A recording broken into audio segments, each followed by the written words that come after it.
All right, this is iScore baseball softball app for the iPad version 5.11. Quick tutorial on how to use the app effectively here. So I guess there's two ways to think about how to use this. One is going to be the import side of it, and then the other is the export side of it. So before the game, before you even get to the field, usually same day, maybe a few hours before, you're going to want to import the game into the app from whatever platform you're using for your league, whether it's Sports Engine or SI Play.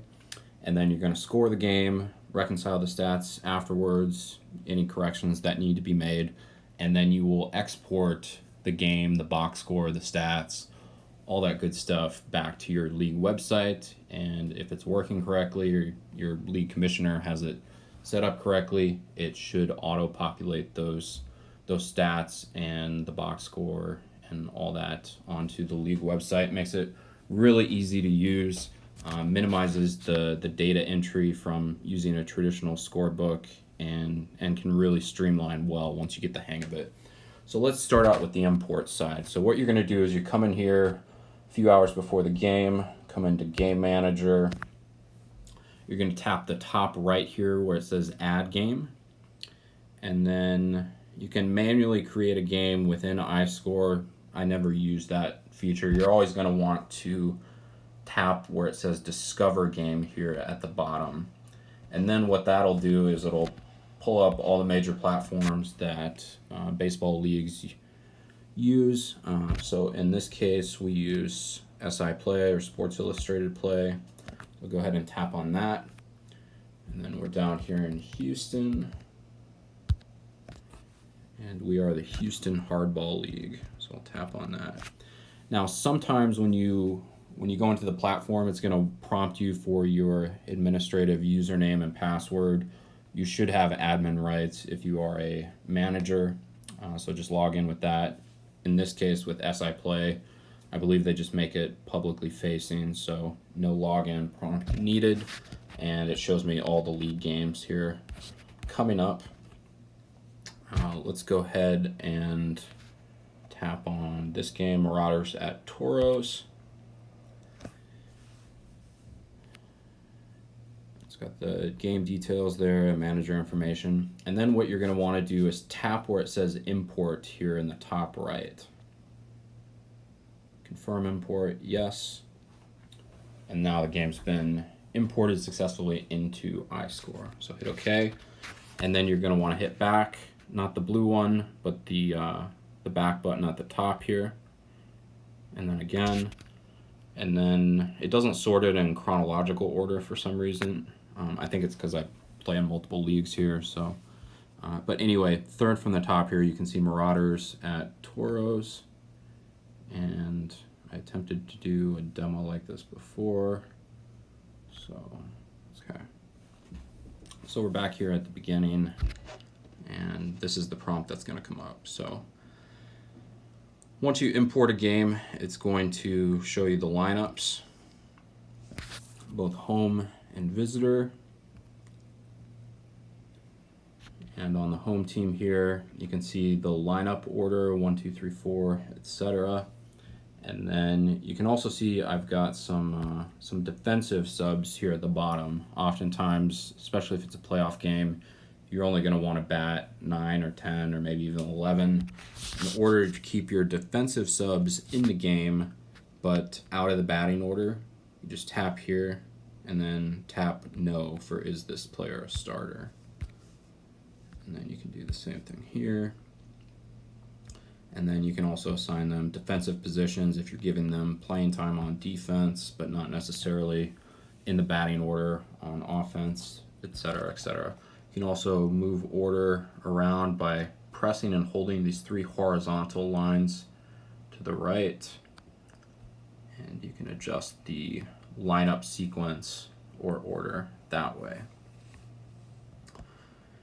And generally what I try to do is populate at least my team's lineup as much as possible ahead of time. Obviously there's going to be guys that have stuff come up or they show up late or what have you, but you're only going to have about a minute or two from the time you get the opponent manager's lineup or the opponent's lineup before first pitch, and that's going to take up that entire minute or two just entering their lineup order, defensive positions, et cetera, et cetera. So the more that you can populate yours in advance, it makes it less work at the field right before the game's about to start.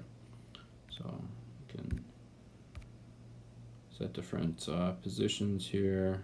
You can also use this other fielder position if necessary. I realize OF sounds like outfield, but it's other fielder. And where did I have this guy? This is our third baseman. Okay. So you've got the lineup set. If needed, you can add players from your roster this way. And same thing over here. If you've got somebody that's not playing or not expected to show up at all, I just usually hit that delete button and then just remove them entirely. If you do need to add them back later, you can come in here to the add player section. Generally, I never use this create new player feature here at the top. In order for the stats to synchronize correctly on the back end on your website, it actually doesn't matches by name, it matches by profile. So any players that you've got on your roster, they'll populate on here automatically when you import the game. But you don't want to manually create any players within iScore, just because sometimes I've seen it mess up the sync process or the export process on the back end. So I've got a lineup here with 9 batting, and we've got some 4 or 5 guys here on the bench. Check the home lineup, and then done. And then once the game starts, you can see the lineups here as well. You won't see the guys that I have on the bench here. You'll just see the 1 through 9, and then you tap play in the bottom left, and then we got a game that started. So the buttons you're mainly going to be concerned about down here are ball, strike, foul. See it that way. And then anytime a batter makes an out, you're going to want to tap out and indicate how that out was made. So you've got, 12 or 15 different possible options here. Thrown bat, that's an interesting one. Haven't seen that one recently. But strikeout looking. Then you've got 1 out. Same thing here, strike, ball, foul.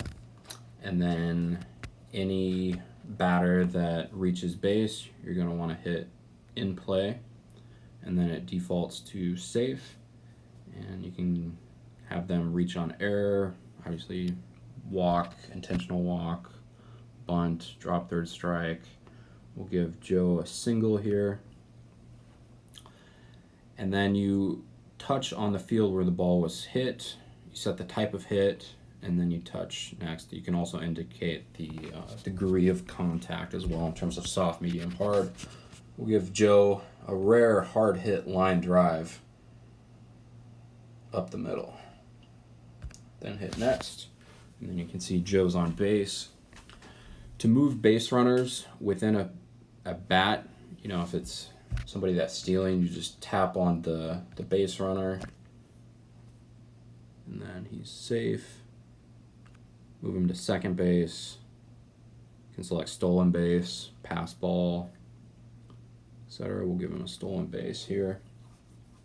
Same thing with offensive substitutions. You just merely tap on the batter.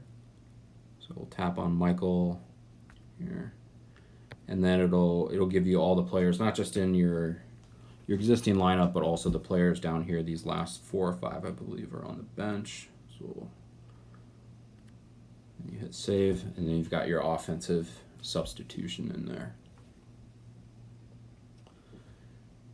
So we'll do a reached base on error here. So ball, strike, foul, in play, error. Do a hard grounder, medium grounder to the third baseman. Hit next. Then you touch the player or the position of the player that caused the error. So in this case, it was the third baseman. Then it also asks you what happened to the base runner at second. Let's say he stayed at second because he was held up. Joe made a good base running decision here. And then you've got Stewart at first, reached on error, and then Joe's still sitting at second here.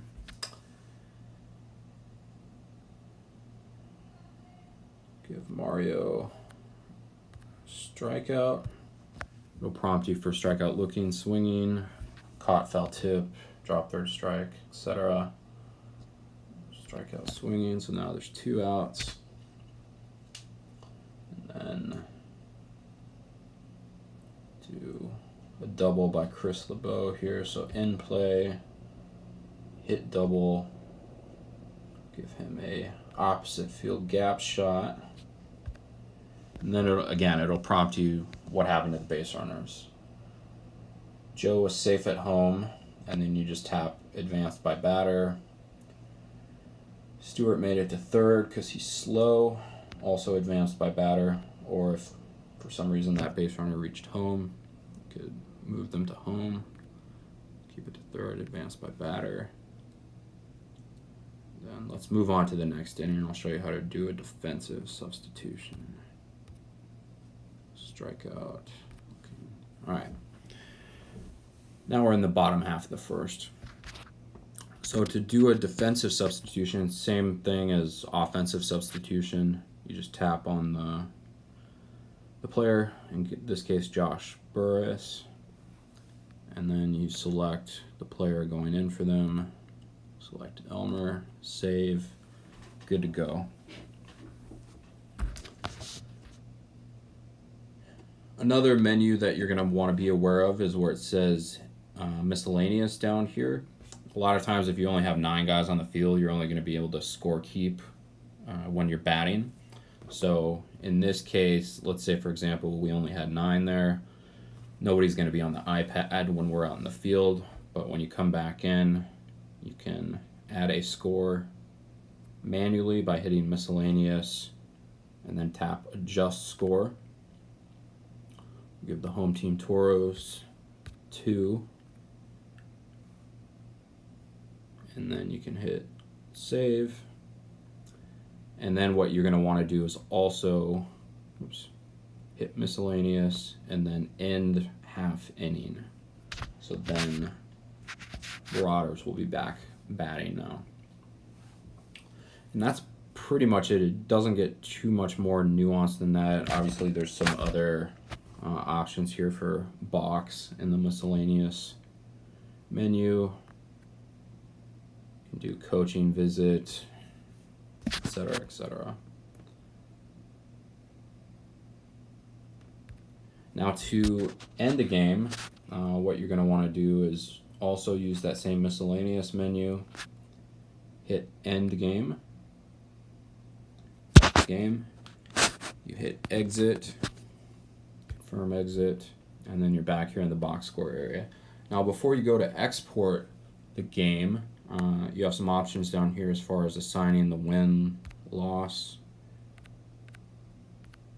and then save, blown, save, hold, etc. You hit back again, so you're to the main iScore menu.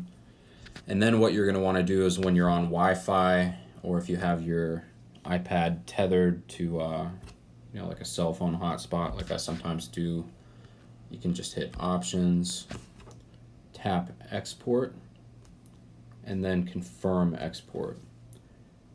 And then what that's going to do is upload the game to whatever server platform you're using, whether it's Sports Engine or SI Play. And then if everything's configured correctly on your league website, it should post the game, the stats, the box score, all that good stuff, usually within about 5 or 10 minutes. I've seen it take as long as sometimes 15 or 20 minutes, but generally it's within a half hour. And then what I also like to do is go on the league website and just do a double check to make sure all the stats, everything's represented correctly.